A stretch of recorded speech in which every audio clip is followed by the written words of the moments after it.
Welcome to Big Closet's Small Planet and this special edition for Scandinavian Textile Initiative's Climate Action Week.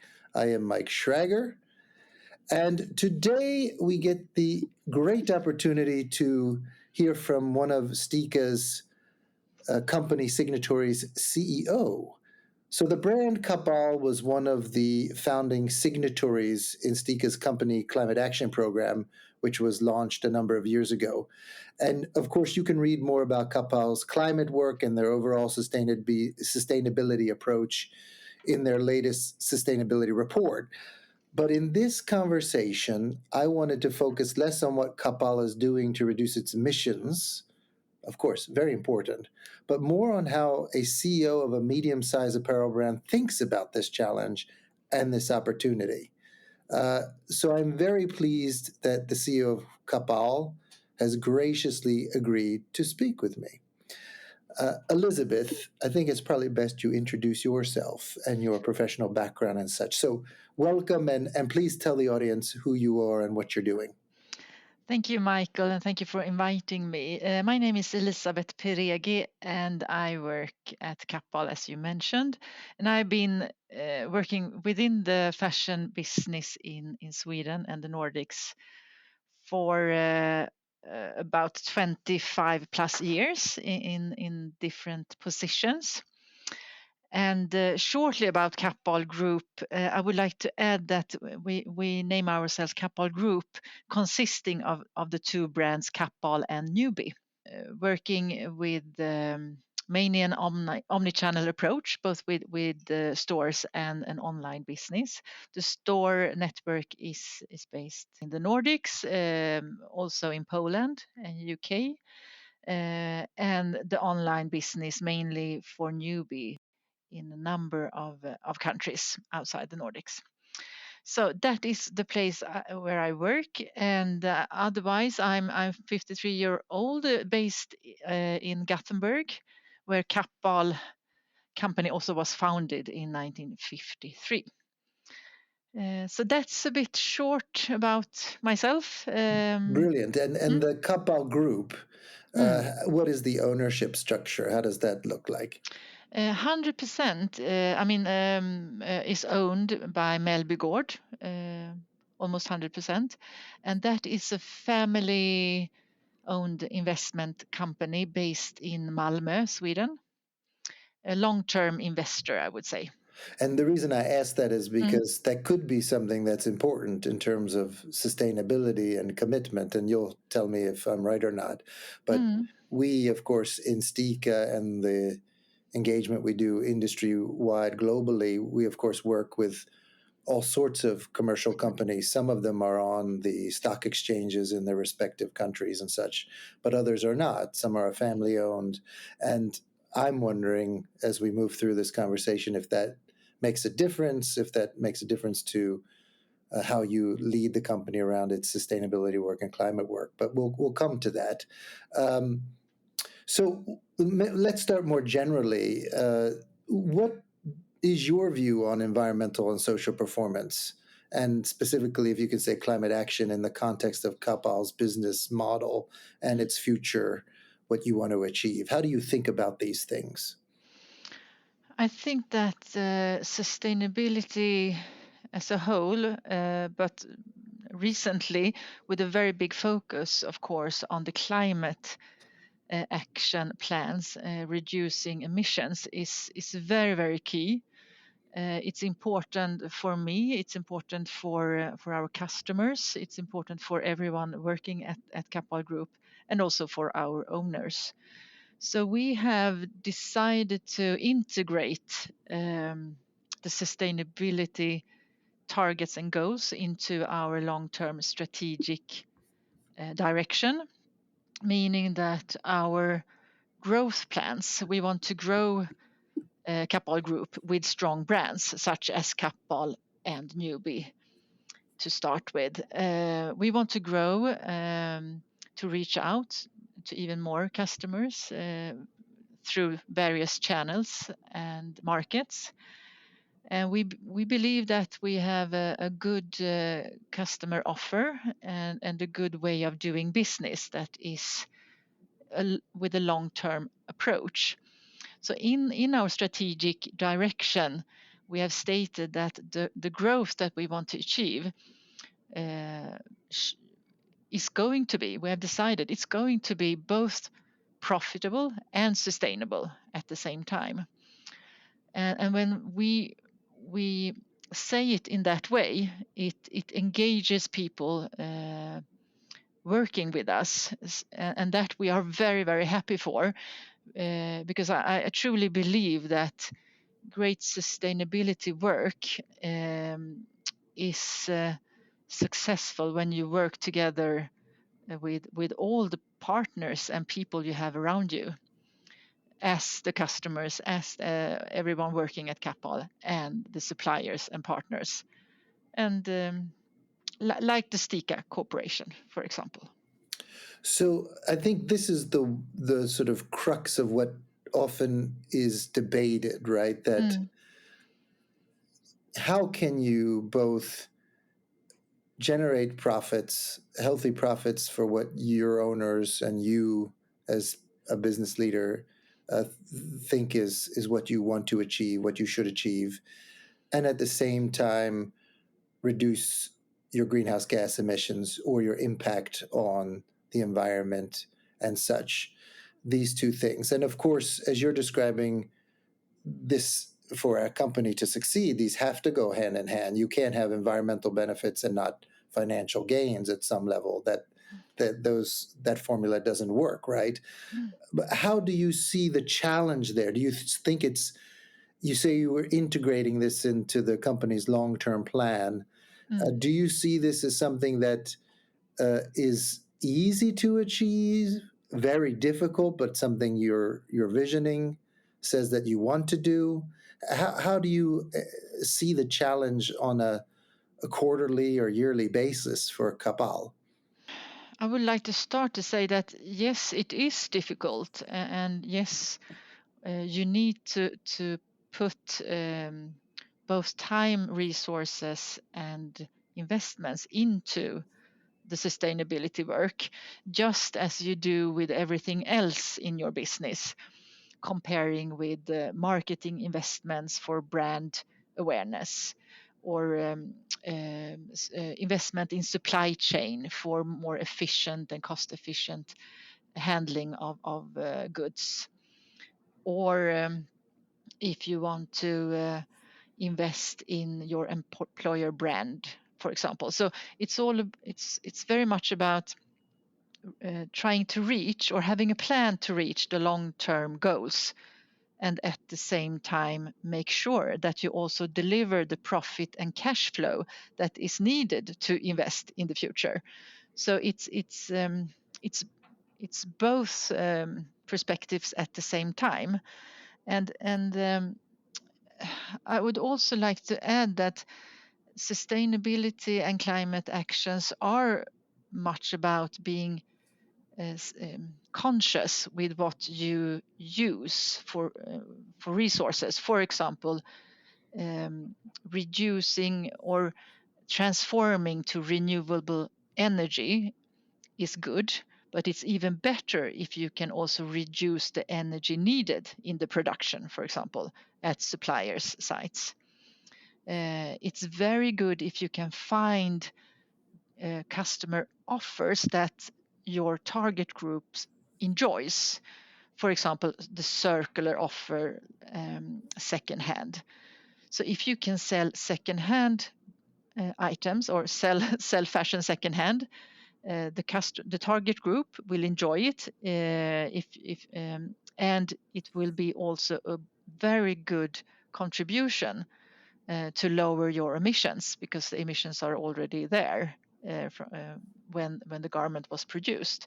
So focusing on what can both add revenue but also reduce climate impact is bingo, I think. And a third example could also be to be very eager to find responsible cultivation of, for example, cotton, and try to find those good cooperations with suppliers and raw material agents. So I think it's both being relevant, and if your target group says they are interested in supporting sustainable actions, then it's relevant to develop offers like the circular business gives you, and it is also then relevant to try to find ways to decrease the effect, the footprint from each and every garment. And this you can do in various ways, of course, but it's important to find the way that is appropriate and relevant for your business, your target groups, and your supplier base. So you've said this is a priority. Your owners have said this is a priority for Kappahl, as I understand it. And in doing so, trying to always integrate these KPIs, these investments into your longer term strategy, which sounds great. And I can imagine, okay, ideally, this is what you want to do. Then I start to think about the reality of the marketplace, right? And the competition. And there's often the discussion, whereas leaders, pioneers, those who invest in this, making it part of their long term plan, are often at a disadvantage because they're first movers and because the rest of the industry is not required to do this, does not put this into their cost structures, does not invest in this because there's no demand to do this. And so, how do you think about that as a CEO? So, also in some cases, grow and take market share potentially from other companies who may not be on the same level playing field, and that you're saying, well, we believe in this, we're committed to this for various reasons, but others don't put this on their agenda, and therefore we're at a disadvantage. Do you see it that way at all? And if so, how do you deal with that?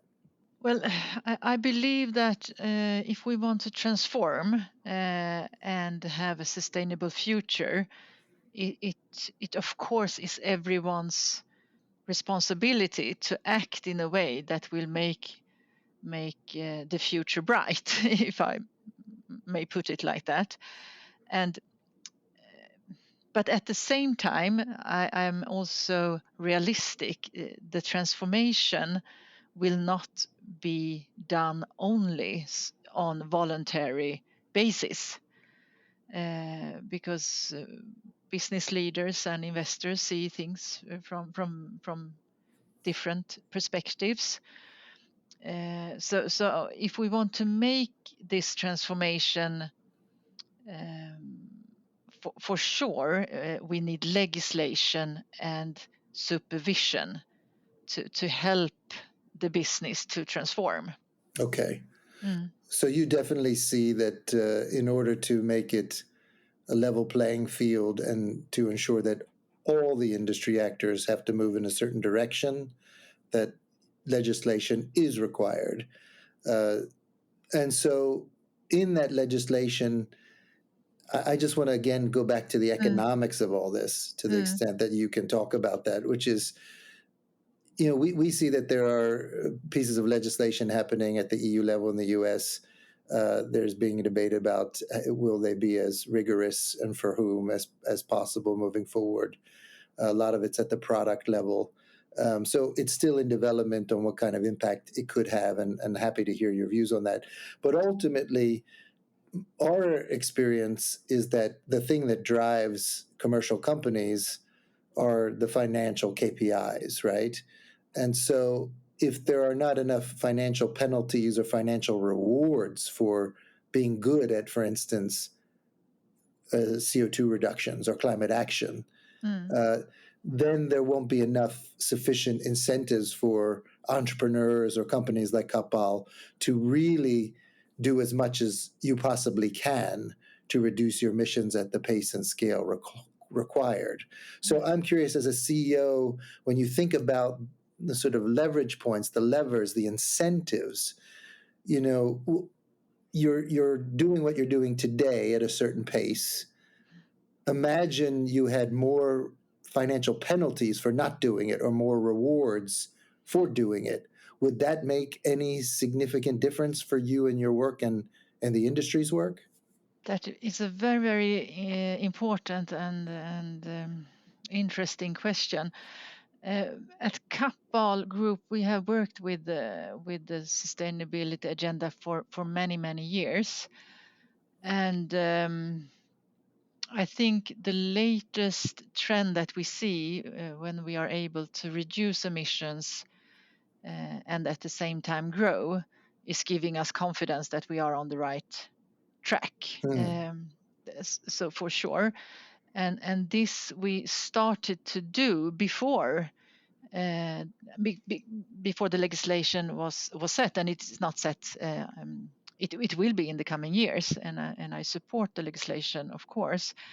But we have done it also because our business idea for both Kappahl brand and the Newbie brand is to offer products that are made to last. That is a part of all the promises that we intend to keep toward our customers. So our sort of market position is based on that the offering, the fashion, the assortment is made to use, and I would like to add, to wash and to use again, and wash and to use again, and finally to hand over to the next person. And if we are able to deliver on that promise, the quality, the fit, the fashion level needs to be for a long period of time.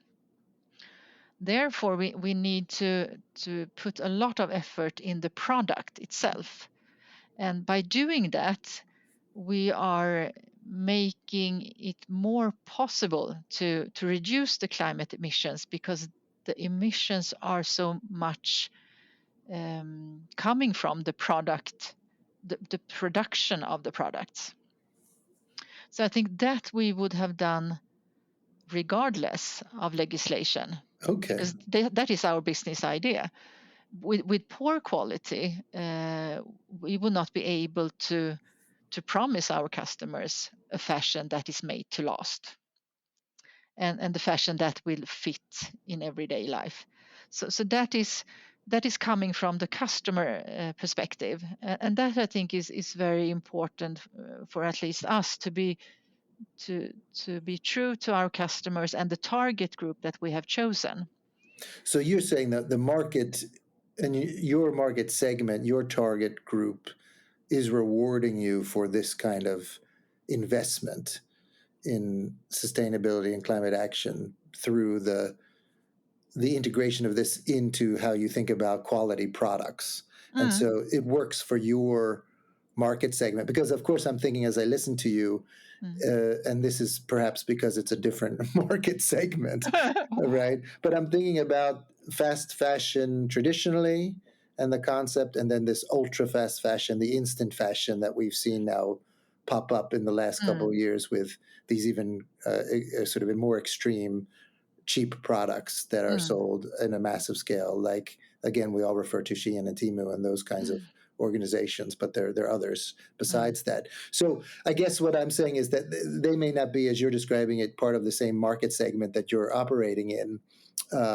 But at the same time, don't they undermine basically the competitiveness of any clothing company who's trying to do the right thing, build quality products, do it in a way that's with low or no emissions?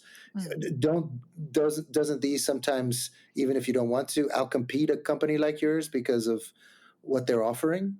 What has been until now a competitive advantage, and I will hope it will be in the future for us, when we do this successfully year by year. I mean, offering the longevity in our products and at the same time decreasing emissions.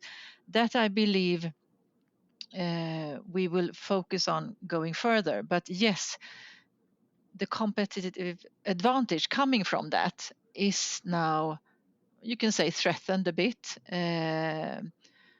since we have companies placing products on the European market with so much less secure products. I mean, the security on the products for who is carrying it is a question mark, and also for the environment. So of course it is unfortunate, I would say, that it is possible to place products on the European market that has such a low quality level, and also not complying with regulations on chemicals or safety or such. It is problematic, definitely. And so, if forgive me, I keep pushing you here because I think it's an interesting area. I mean, I don't want to make things black and white. You as a company, say you're committed to this. It's part of your strategy because it also means longer lasting products, better products. So there's an overlap there in what customers want from you and what is good for instance, the environment in this particular case. And that works for a period. But if there's perhaps undermining market dynamics where, as you described, these ultra fast fashion companies aren't living up to the same standards as you described, they can sort of make it harder for you to invest in these things and to deliver this level of quality and environmental performance. And so what I'm pushing is that saying, okay, you're doing this, but imagine, and maybe this is not something that really on a day-to-day basis crosses your mind, but imagine that there is no VAT on secondhand products, and you're talking about building this circular offer, right? Which is more secondhand sales. Wouldn't that suddenly create more financial incentives for Kappahl to invest even more in that part of the business? Or perhaps financial institutions, banks, are giving better credit or conditions or better loan conditions for companies like Kappahl who want to expand the Kappahl Group.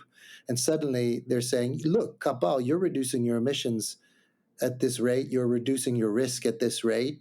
We see that you have good customer relationships. We want to give you better conditions for loaning from us, which will then basically reward a company for its work as opposed to just making sure you comply with what the law says. So I'm just more interested in you as a CEO who has to deliver on certain financial KPIs, who has to lead this company, how you think about the financial rewards and penalties for this work to date, and if it's sufficient, or do you think it needs more? Yes, that is Yes, where to yes. start. Where Which to start? question are you answering? Where to start? Yeah. I mean, I mean, of course, it would be rewarding with lower VAT, for example. It would make life much easier for us, and I guess for any company that wants to offer secondhand. And it would be, of course, rewarding if legislation could punish unsecure products from the market. Even though we believe that our own product offering is worth its price, it is of course a very, very sensitive. There's a price sensitivity in the market from time to time. So it would be, of course, favorable if there were possibilities to reduce the competition from companies not delivering on the legislation that is for EU, as I said before, and it would be a good help, I think. And if there are, I mean, all regulation and legislation and incentives that can make it easier to expand with new business models is of course very, very good. Mm. So it's balance. I would say it's balancing what we at Kappahl Group are doing on our own with a good setup of legislation that makes the leveling the playing field, as you say, and also if there are any sort of help that can be added from legislation and from regulations on taxes, for instance the VAT. But I think one thing that I would also add to this cake, if you call it like that, is the level of research and development that I think could also help the transformation when it comes to technology, when it comes to circular business models set up, the remake of garments. So there are, I think I believe the fashion retail is underinvested in that area. Okay, so there's an R&D element to the industry that you, even in your segment, in your ecosystem, you see that there could and should be much more investment in research and development in the circularity area, at least. Yes, I think so, because one thing is to have the circular production, but for that to fly, you also need circular consumption behavior, and that consumption behavior is created by the customers in the retail, for us in the fashion retail. So I think there is a potential.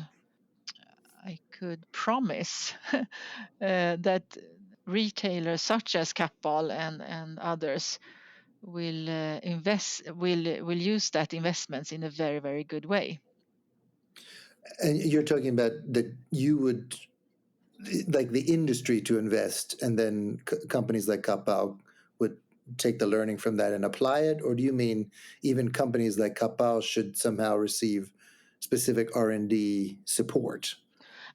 I mean the industry, and then Kappahl, of course, can contribute with knowledge about with knowledge and resources, of course.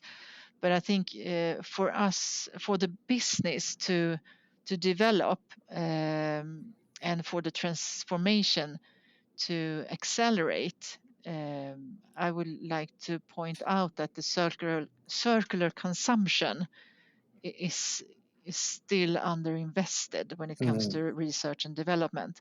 And there, I mean that technology, innovation, and competence can work together. So let me ask you before we move on. We did some analysis, and now I'm talking more about the industry. You're talking about your own experience with Kappahl.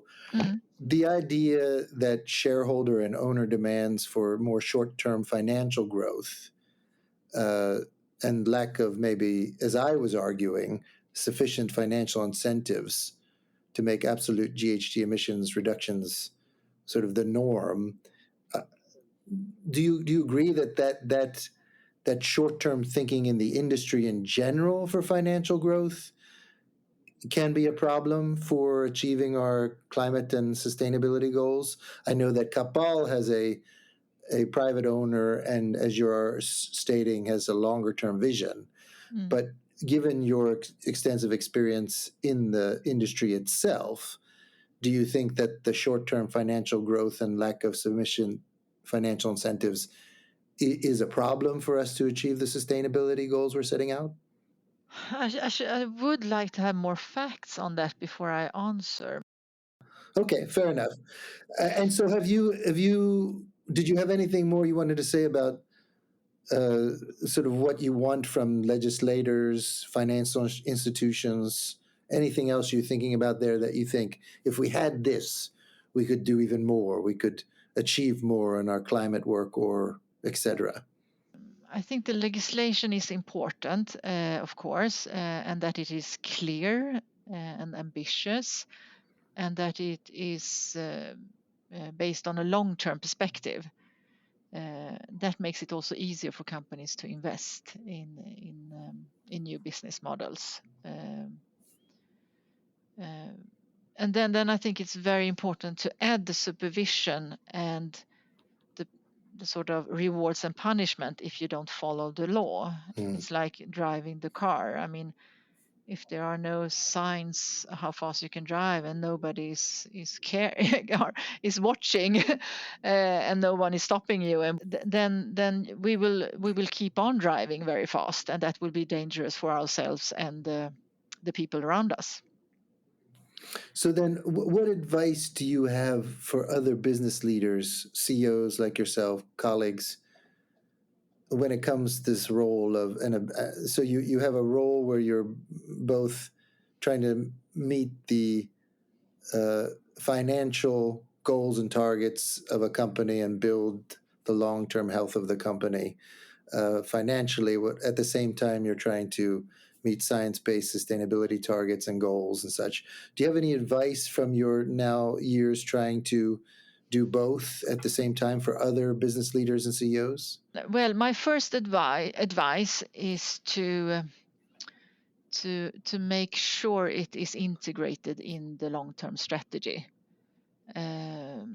Since I believe that all future business needs to be sustainable to be able to be long-term.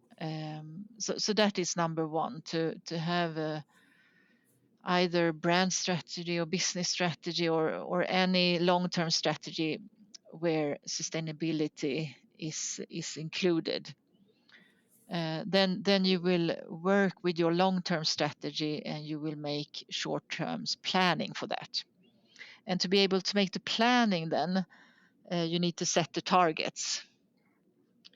And here my advice is to recruit competence if you don't have it already, so you can do the calculation, do the maths on where to go, in what speed, and what is required from year to year. And when you have those targets, you need to work with your plans as you do with everything else in your company. And then it is crucial with the engagement to be able to reach the targets. And that engagement, my advice is to make it as broad as possible. Include the customers, include the suppliers, include everyone working at the company, include the owners, the board, so you have the full capacity and the full trust and engagement from people around you. Have you thought of anything particular that works for engagement? I know we've talked about in sustainability a long time, you should reward financially, bonuses and such for those senior leaders who achieve also sustainability targets, or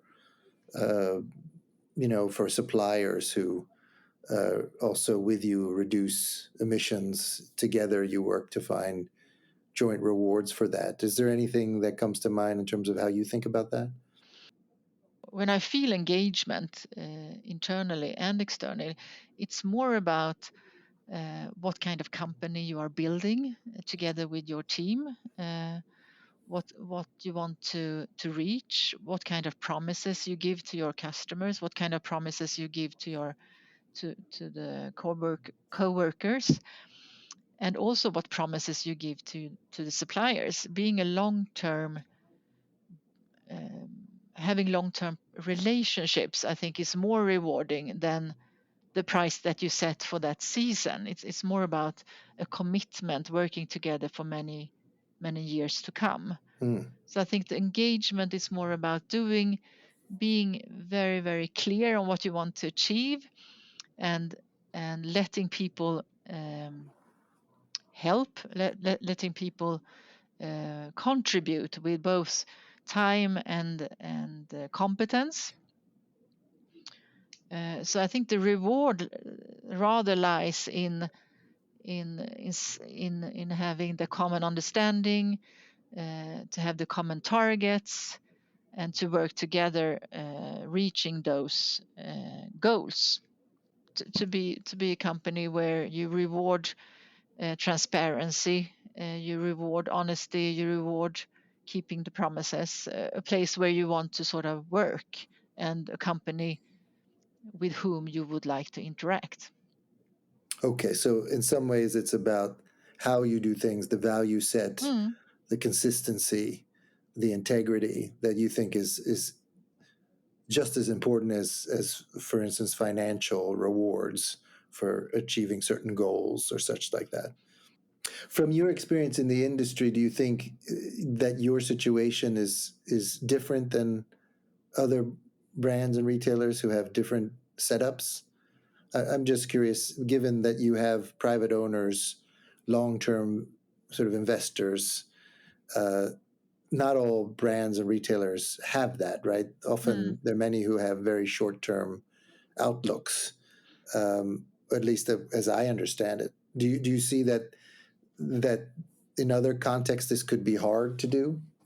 There are differences between brands and the sort of market position, the ownership, the management, the culture, the higher purpose that you have. So, of course, there are differences, but the commitment and the engagement that I think is still possible to reach, even though you are on the stock market, or if you have if you're a startup, or if you have been around for some time.